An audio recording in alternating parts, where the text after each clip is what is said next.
Welcome, everybody, to Sports Shorts Daily, presented by LeBash Casino. Ronnie Rantz, TK with you. Welcome to this TGIF edition. Hope everybody's had a good week and looking forward to, looking forward to the weekend, whether it's because you're a hooper and you want to watch Game 7 of the NBA Finals Sunday night, 7 o'clock, between Indiana and Oklahoma. Oklahoma, an 8.5-point favorite. That's a big number for a Game 7. And look, Tommy Krysan hasn't watched a minute of the NBA Finals, but he will be keeping up with the NBA Finals on Sunday night. Although he'll be at a Rougarou game, he'll be caring. Some of you will be flipping back and forth, of course, between the Rougarou game on Sunday night and the NBA Finals. And college baseball fans, 6 o'clock, Game 1, Saturday night, LSU, Coastal Carolina. Game 2, 1:30 on Sunday. So a little afternoon baseball on Sunday. Quick turnaround. Game's going to end 9:30 Saturday night. Got to be at the ballpark for BP in the morning early. Baton Rouge Rougarou have won 9 in a row. I don't know if that's a record for the league. I know it's not, but it's a record for the Roug. 9 in a row, going for 10 tonight over in Victoria, Texas. Tommy, biggest win in franchise history relative to 13-1 on the road at Victoria. And what I mean by that is Victoria is a difficult place to play. It's one of the harder places to play. It's 6.5 hours away from Baton Rouge. They have a good crowd. They always have a good team. They're the defending champs in the Texas Collegiate League. They were 10-2 going into last night's game, and the Rougarou beat them 13-1. Fabian Hernandez pitched 6 strong innings to get the victory. And the Rougarou just took advantage of collapses by the Victoria pitchers, double-digit walks for them. But tonight, Dylan Thompson, Sam Houston high school star, LSU player the last couple of years, healthy now, throwing well. He'll get the start tonight.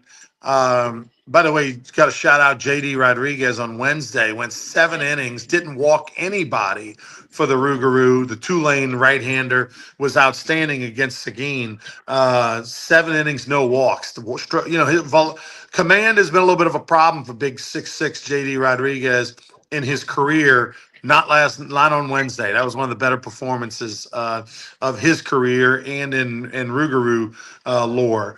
But anyway, excited. Casey McKenzie had his birthday yesterday. He made the road trip with his family to Victoria. He was pumped. They got him a win on his birthday tonight, going for the sweep in Victoria, something that doesn't happen very often in the TCL, especially in recent history. The Rougarou will have Dylan Thompson on the mound. You can watch it at TexasCollegiateLeague.com. TexasCollegiateLeague.com, or you can go on the brrougarou.com, click on the schedule right on the game, and it'll show you a watch live button. Hit that button and watch it. All right, TK, College World Series tomorrow. Give us the betting lines for those that want to put a little action on it. I'm actually surprised the Tigers are not a bigger favorite. Well, LSU's on the run line -1.5. We've seen 2.5, 3.5. This is 1.5. That's pretty tight. For the game Saturday, LSU's -$1.65. So the wise guys got them as the favorite. Coastal Carolina's plus $1.20 if you think they're going to win straight up. You can get them on a run line for like a plus $1.50. So, and LSU's slightly favored to win the series. Best out of 3. Next team to win 2 games is the national champion. And it's so exciting. I think a whole lot of people from Baton Rouge and Louisiana have made it into Omaha, Thursday night, going to make it in there today. Game's not till 6 tomorrow, so some may even arrive on Saturday morning, but that stadium's going to be packed. Same thing, Coastal probably got a group of fans that said, hey, now we're in the finals, let's go to Omaha. It's going to be as exciting as the other night was with LSU, Arkansas, the ups and downs, etc. It's got on paper, this could be more exciting, but it's hard to top what happened the other night.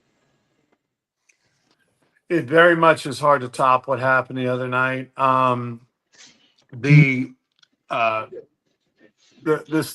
That comeback in the bottom of the 9th when they were down 2 runs with 1 out. Okay, nobody on, 1 out, down 2 runs. Clearly, they needed a little help from Arkansas. It's been well documented the mental collapse that Arkansas had on a couple plays. But The Hernandez ball was 104 off the bat with topspin to left field that the left fielder slipped and misplayed. The ball that hit off the glove was a breaking ball 4 inches off the outside corner that Jones hit a soft liner up the middle, and that just tipped off the glove. Um, if you strike out in those situations, Tommy, you don't get the fortune. LSU put the ball in play and put the ball in play with well hit balls by Hernandez and Jones. So to me, the ball that just is the one that they're going to have nightmares on for the rest of their life is the ground ball to short. To this moment, I would love to talk to that young man, the shortstop for Arkansas, and find out his thinking. Well, Ryan Terrio had a good video breakdown of that play. Of course, he's a World Series champion, Major League World Series champion, playing in the infield, played a lot of short at LSU. And he said the guy took a step back. He said, we got to turn a double play. Your first step is the key. Okay. And then Terrio said he thinks the guy was just worried about getting it out when he clearly should have tried to turn the double play. He was maybe thinking, okay, because a couple of innings before, he waited on a ball in the middle, double play ball that Josh Pearson beat out by a little bit. And if he takes another step in, Pearson might not be. So it was a nice breakdown by Terrio, who obviously knows what he's talking about when it comes to that. So, but yeah, it's a mental error. There's no question. It goes back to what, when we all were 12 years old. They said, what are you going to do if the ball's hit to you? If it's hit right at you, to your left, and to your right, what's your play? Everybody on defense has got to be thinking that. I coached that them years I coached travel ball. Know what you're going to do in case it gets hit to you. That guy didn't have that figured out on that particular. He was SEC Player of the Year. I mean, he's a baseball player. He's a dude. Probably be in the big leagues one day. But he just made a mental error. Then the ball to the left, he stepped back before he came in. But that's what outfielders are taught to do. First step can't be in. And, when he slipped, then the glove got away and it come and hit his shoulder. So, that's like what Coach Bergman said. It's just that much of a difference. That guy catches the ball in left field playing tonight. They were playing last night. Okay, the shortstop turns too. But if a frog had wings, he wouldn't bump his ass. So, I mean, you can sit there and say, what if, with the bottom line. And pressure is real. That affected people the other night. And, sometimes that 27th out's the hardest one to get. I think the breakdown by Terrio talking about how his first step was back and at the time he was worried about getting it out. I agree with all of that. But the reason why is because, as you said, pressure is real. Because it was Omaha, because it was the bottom of the ninth, because it was one out, because they're counting outs and they're thinking, oh my God, if we win this game, we get to tomorrow. And that's what big games in Omaha and all that does to you. Unfortunately, in the history of Arkansas baseball, they have not responded well where LSU has responded exceptionally well. And that's the difference between the two programs, as it's been well documented in the last, 48 hours. People around the country that aren't college baseball fans have come to know the story that, hey, for the last 25 years, Arkansas is arguably one of the top 2-3 programs in the SEC and don't have a national championship. I'm not going to use the word choke. I think that's a little overdone, but the bad fortune. Dave Van Horn is a college baseball Hall of Fame coach. He is as good a coach as there is. I'm not going to use the word choke because look at Ole Miss and Mike Bianco. Ole Miss and Mike Bianco, yeah, they won the national championship 4 years ago in 2022, but the thing is, or 3 years ago. But the thing is that people in Ole Miss want to run Mike Bianco out on a rail because they have lost so many times in regionals and super regionals when they had great teams, and quite frankly, only have one national championship to prove for the last 25, 26 years. Mike Bianco is a great coach. I know exactly how he coaches. I know exactly what he says to the players. It ain't very far off from what Skip Bertman does. You know what I mean? He learned with Skip. He played for Skip. He coached with Skip. He is a mini Skip Bertman, but yet he's been there for 25, 26 years, has been a tremendous regular season coach, only has one national championship and 2 trips to Omaha to go with 25 or 26 years of coaching at Ole Miss. People will be quick to say, Ole Miss chokes. Did Mike Martin choke? Mike Martin went to Omaha more than any other coach at Florida State for decades.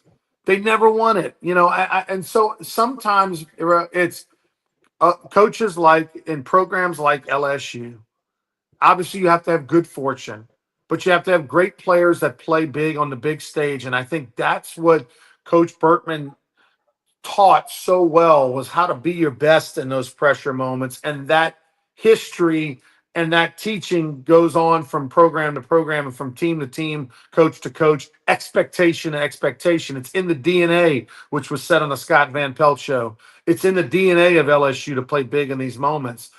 Van Horn at Arkansas, Mike Bianco at Ole Miss. The DNA has a lot of the good stuff. It's just missing one of those key pieces of ingredients, but it doesn't mean that they're chokers. I agree with you 100%. And, Kyle Peterson's quote has went viral when he said, when the LSU's running on the field to celebrate, he goes, "That's LSU being LSU. They are built differently." And that quote went all over social media. And again, that's true. With all due respect to Arkansas and all the other teams in the country and to Coastal Carolina, I mean, because of when Skip Bertman got here in '84 and had the vision, of what could be, and then made it happen because he worked at it. And he what's that? If you ardently try to get it, his famous quote, and he did it, and it hasn't left the program. It's still there, and it's just amazing. It's a tribute to all the guys that played there. In '75 they won an SEC, but it wasn't what happened when Skip got there. So it's just an amazing story, and LSU baseball is just different, and that's a good thing for the fans in South Louisiana and LSU fans all over the world. Look, I want LSU fans to not think this is going to be easy against Coastal Carolina. It's not. No. That is a good thing, and that's reflected in the money lines and the betting lines in Vegas. LSU's not minus 300 or whatever to win this series. They're 150, 160, whatever to win the series. And so, this is a Coastal Carolina team. Oh, by the way, a number of their pitchers will be throwing for other programs next year. Unfortunately, for them, they'll be playing in the SEC, maybe even at LSU. But that's the nature of the beast. But it's even more impressive that Coastal Carolina is in the finals, considering NIL and the transfer portal, because they are one of those programs that their good players generally get plucked away by the big dogs. And to think that they're doing what they're doing is super impressive. I mean, look at the ace pitcher for Tennessee, the lefty. He played for Coastal Carolina last year. So this is that they are well rested, just like LSU. Got their aces, got their rotation, their bullpens all set up. So I'm really looking forward to the series because you're going to have best on best. When LSU won the national championship in '23, we talk about it. Paul Skeens didn't even throw in any of the 3 games against Florida, which is even more of an impressive thing that LSU won the national championship. That will not be the case this time around. Everybody's ready. Everybody's rested. Everybody's going to go. You're going to get both teams' best. And I can't wait to see what this produces. The Sun Belt Conference should be proud. They were a top-heavy conference this year. Southern Miss and Coastal were really good. Troy just missed getting into the regionals. They collapsed the last 2 weeks of the season, but they were one of the best teams in the country. I mean, Troy hadn't lost a series all year until the final weekend of the year when they lost the series against Coastal or Southern Miss. Can't remember which. And didn't make the NCAA tournament because they just didn't play well in that last weekend, didn't play well in the Sun Belt tournament. But Southern Miss hosted a regional, Coastal hosted a regional. Of course, Coastal got the great path of going to Auburn. Nobody's fearing going to 3,000 seed Auburn, a team that, their ace wouldn't have been in LSU's rotation. So, I think they got the good path. They've played super well. They're the hottest team in America with 26 wins in a row. So this is going to be an epic matchup for pure baseball purists, Tommy. Not the big names. It's not LSU versus USC or LSU versus Texas or any of that. Not the blue blood names, but Coastal as a blue blood team. And oh, by the way, the first time Coastal ever went to the World Series in Omaha, they won the national championship. This is the second time they've gone to the World Series. There's no blink. There's no back down in this program. Yeah, I agree with everything you said. And of course, for those that don't know, the Sun Belt Conference offices are in New Orleans. They're in the Superdome. So, there's a lot of pride at the Sun Belt Conference, and the Raging Cajuns and everybody else that's in there. So they're peacocking a little bit that they have a team in the finals after hearing SEC and ACC for so long. But I'm like you, this matchup on paper is perfect. It's as good as it gets. It's why we love baseball, and none of us know exactly what's going to happen. And everybody's going to be hanging on every pitch. Every pitch in this starting Saturday night at 6 is going to be important. By the way, uh, if you're the Sun Belt Conference, oh, by the way, speaking of the Sun Belt Conference, Louisiana Tech, um, there was some talk that Louisiana Tech and Liberty would possibly be joining the Sun Belt Conference. That came out this week that basically Louisiana Tech did not have the support of enough of the Sun Belt Conference schools.